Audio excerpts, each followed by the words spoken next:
Hello and welcome to another Delboy 8-bit years. Yes, this is just a simple series of videos where I like to showcase some of the games that I played well back in my 8-bit youth. And that sort of like period of time runs from around about 1977, 78, all the way up to 1986, 87, somewhere around there. And during this series, there's going to be some games that I absolutely loved, and I'm pretty sure there's a lot of people out there that will have nostalgic value for those. And there's going to be some real stinkers, some absolute awful titles that basically you probably wouldn't ever want to play again, but you remember buying that game yourself. Then there's going to be the ones in the middle, something that you like or have a nostalgic value just because of something like the music in it or the graphics in it or the way that it played. So for this particular one, we're going back to 1982 and one of the first cartridge games that I ever got on the Vic20.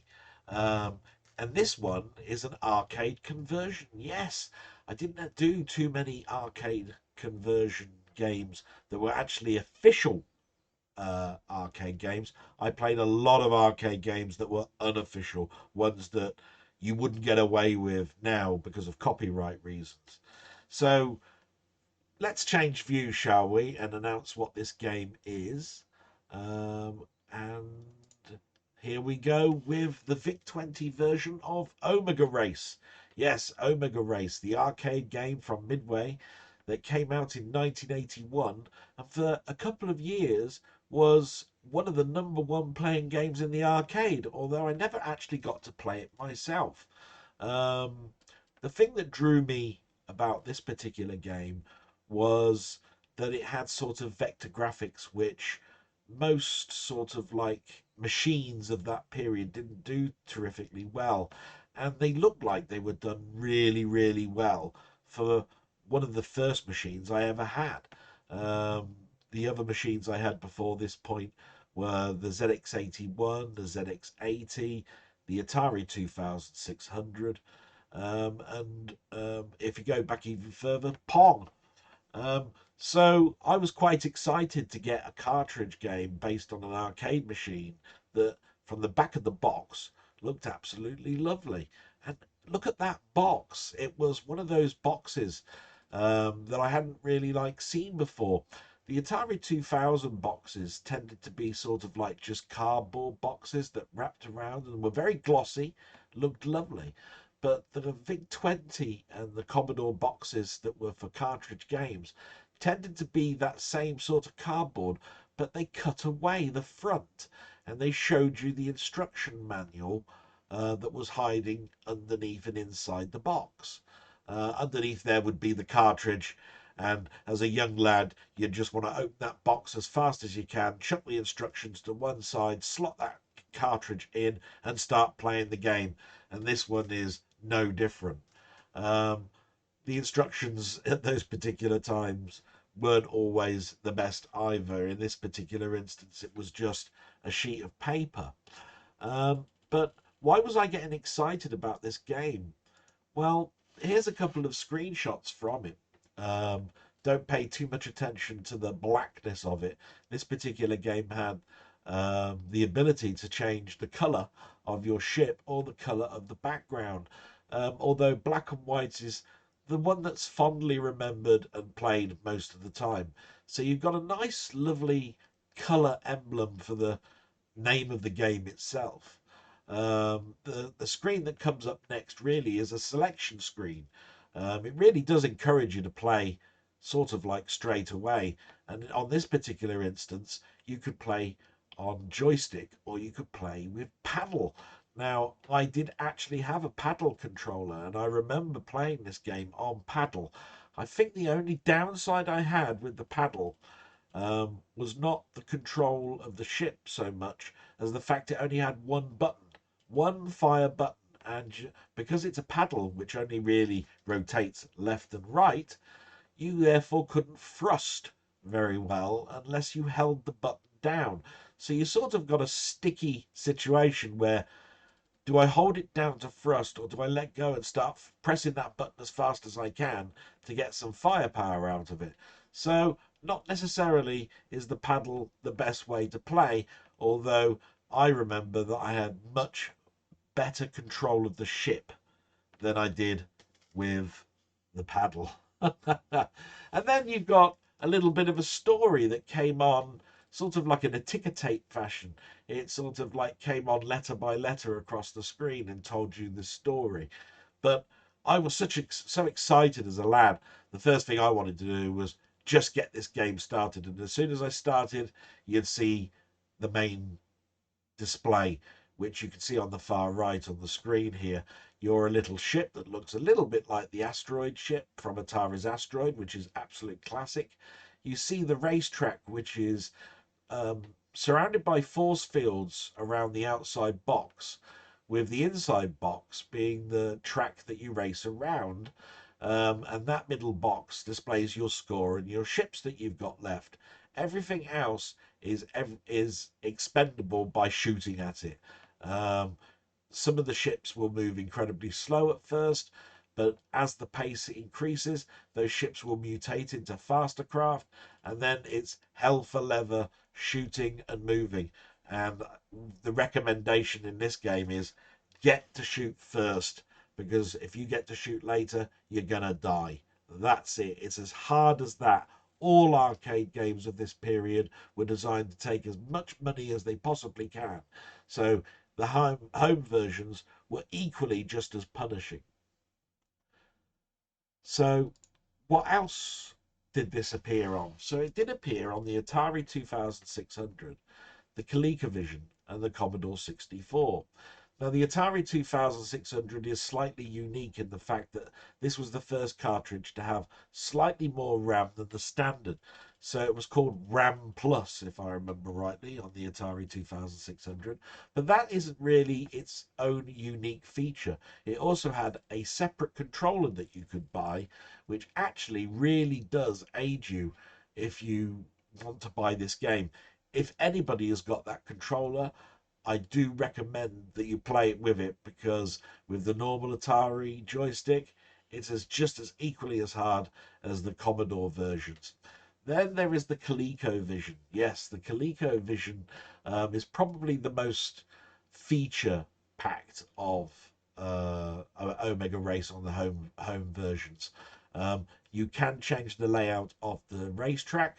There are warp gates, warp screens, and uniquely for this particular machine, you can use Coleco's own rollerball controller, which is a much better way of controlling this ship. The trackball acts a little bit like a mouse, but when you're thrusting forward, you can sort of like slow down with that trackball, which is something that you can't really do with a joystick on all the other versions. And lastly, there's the Commodore 64 version. Now, the Commodore 64 version came out almost the same time as the VIC-20. Um, and this is with the year we're talking here is 1982. And the only thing I'm going to say about the Commodore 64 version is it should have been the best version, but it is far away from being that. And I believe that really the only reason that is because it was the first year of the Commodore 64 being out, and really all that Commodore could do was port over the VIC-20 version. So the graphics don't look anything special. The sound is just ported across. The speed is virtually the same, only I do recognize that the Commodore 64 has less slowdown than the VIC-20 version. Now, when I start talking about slowdown, it's not terrible. It's just that Omega Race has this ability to ramp up the action, and as you progress through the game, you will find that there are more creatures on the screen. Plus, you can fire 4 shots at a time. So with their shots, plus you firing 4 at a time, plus more creatures, plus I believe they used a slightly higher resolution than what a VIC-20 game would normally use, you've got no doubt slowdown that will appear, because the machine is really an infant machine in Commodore's stable. So then we move on to where this game originally came from, and that is from the arcades. Now, it was the only vector game to come out from the arcade label Midway, um, and based on the fact that Asteroids was so popular, it also uses overlays. Now, what are overlays? Overlays are like transparent picture screens that can be pasted to the inside perspex of the cabinet itself, which means that the vector lines can be different colors because all the game is controlling is just white lines. But when it hits a transparency screen with color, then basically you've got sort of like a spacey looking map that you can have to give it much more an effect. Um, I hope that you can see that from the top left hand picture. And the only thing I can say about the legacy of Omega Race is, although it is fondly remembered and looked upon as being a classic back in its day, there have been fan remakes. There are two that I'm aware of. There is a 2006 and a 2009 edition. Both are available on the internet as free downloads. They are recommended to have a go at. They are closer to the arcade than the home releases back in the day, and there is immense fun that you can have from them. And then we come to the reviews themselves. And this is where I need to back up what I was talking about between the VIC-20 and the Commodore 64 version. The VIC-20 version is fondly remembered, and the critics certainly liked it back in the day. They considered it a hit, an unexpected one, a game that is unforgiving, but its unusual nature of inertia effects and how you maneuver around the screen, plus the phonetic shooting action, just made it an instant hit. Um, Equally well received were the ColecoVision and the Atari versions, although the ColecoVision got much better reviews than the Atari. I've left a couple of reviews up there in case you wish to pause it. And the last screen really is just to show you what the internet think of it now. Now, there are lots of reviews of this because I do believe it is a classic, and a lot of people like to go back nostalgically in their mind and play games of this type of history. Um, the couple of VIC-20 reviews there are both very favourable and give it somewhere in around the range of 80%. The arcade version less fondly remembered, and I think it's probably because of its scarceness. Although it was around and taking lots of money in 1981 and 82, by the time 82 would come around, the machine had been taken out of the arcades and people were playing much better games of that period. Asteroids destroyed it in regards to popularity. Um, but I think you've got an idea of this. I've given my own sort of scores to this, and I believe this is a good solid 7.5 if I was to be picky on the VIC-20. And I've given such a low score to the Commodore 64 version because not only did I have that version, but even I recognized that it was a lazy port. I still had my VIC-20 at the same time as I had my Commodore 64 for a period of months, and I had both games at the same time, and basically I would always go back to the VIC-20 version. So I think it's time now that we sort of like swap that view, and you get to see just how absolute awful I am at playing this old game. And don't get me wrong, back in the day, although I was better, I weren't that much better.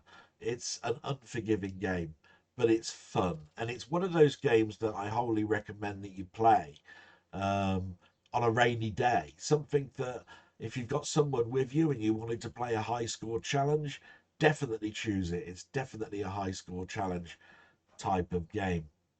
So we're going to now go to the gameplay screen. And here we go. And as you can see, the cartridge has been in for a while and it's displaying a little bit about the game. I've chosen a different color scheme. I've chosen a blue background with white. There's all the ships and so forth. So I think I better press fire on my joystick and see if I can do anything in this game. Here we go. Yeah, and I hope I've got the sound levels okay. You'll hear a lot of clicking from me because I'm trying to play it with a proper 8-bit joystick. And you'll see that I'm probably bouncing up and down and not doing much else. And you'll tend to find that's one of the strategies of the early part of this game. If you chase around them, you'll find that you're not going to get around the screen very well. So you'll tend to find that you sort of like balance your ship out. Hopefully you're not going to die like that, which I thought might happen. You will see that I move around a little bit later on. But I can move out of the way then. Back. I'll try and move around now. We'll just see what I mean by a risky manoeuvre like this is not recommended in this game, because once that inertia kicks in, you really are going to lose it like that. And that was awful. What a horrible attempt. Let's change the screen color back to the classic. See if I can. Oh, I pressed the wrong button then. Oh, I will just continue as we are. Have another go at changing the colour in a minute. We'll get better then.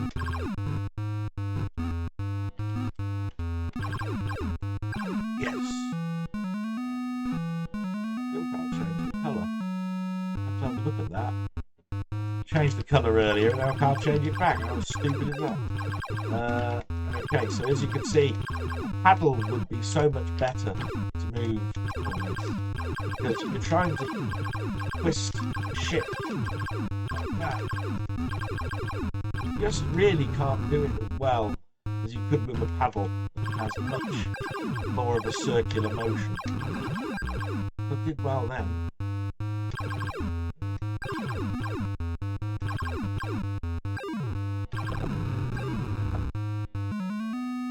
Still, finish that level. That weren't bad.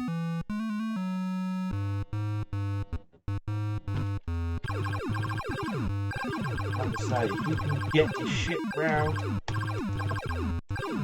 you can fire before them, you've got a really good chance of getting somewhere in this game. Oh, unless you do something like that.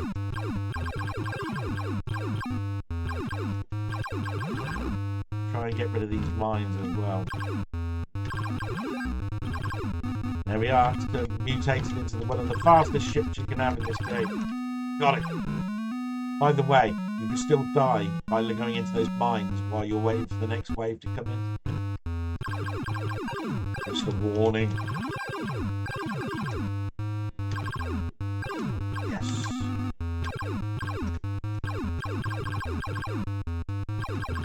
Really well get these as fast as you can.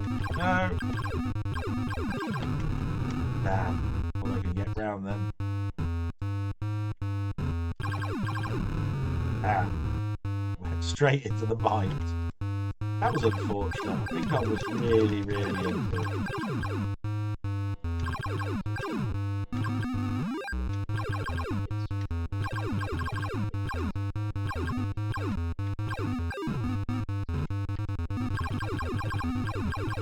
Oh, look at that, laid a mine.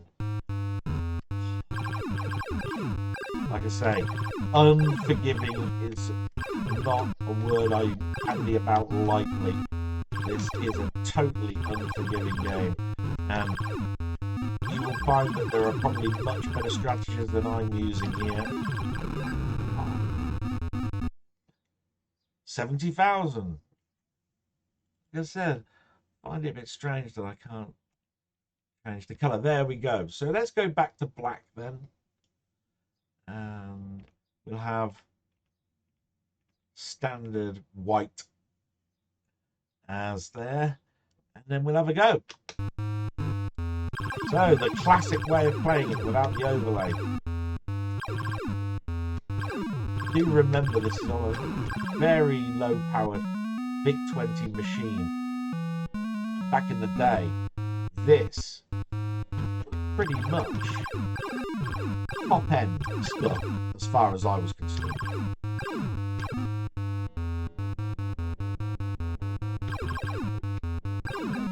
Oh, look at that. Am I getting better because it's black and white? I don't know. I'm not going to spook it if I can.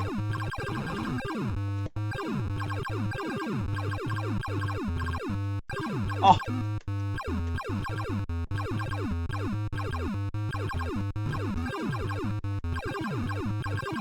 Oh!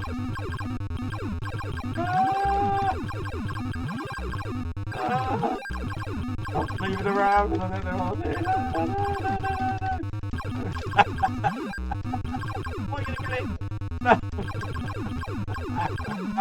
Oh, I did it! Oh! Oh! Sometimes you can have incredible luck in these games. As said, immense fun from my point of view, this game. Oh! How did I do that? Oh! Do I dare? Do I dare? No, I'm not going to move. Oh, yes.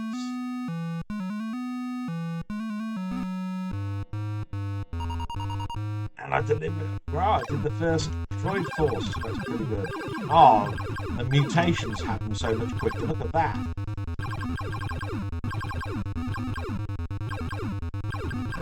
Oh, no way. Can I get past that? Yes, I can.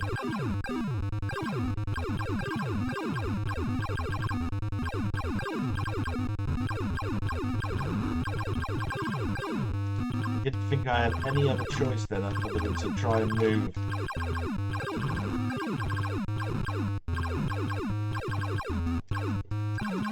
Yes!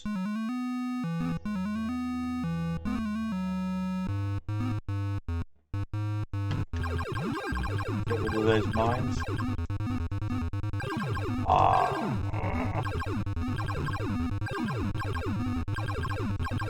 No. Say it is relentless.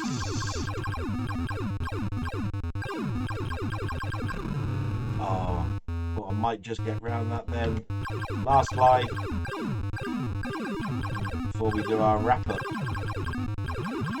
Can I get good score?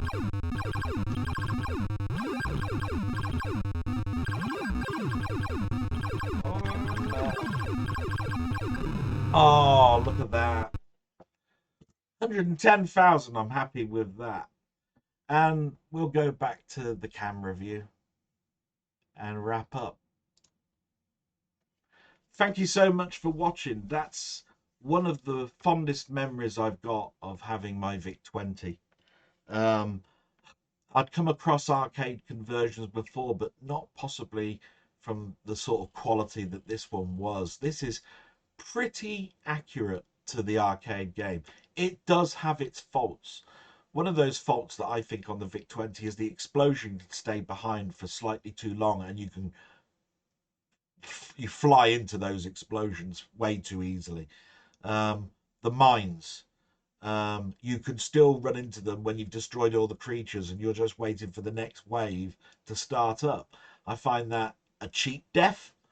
But other than that, I can't rate this game really better than I have in this video, and I hope it's encouraged you to go out there and play it yourself. And with that, I'm going to sort of like wrap up this video and say salute to you. And I hope you found some fun, and I hope it encourages you to go out there and try and find some of these gems yourself. Till then, till next time, bye-bye.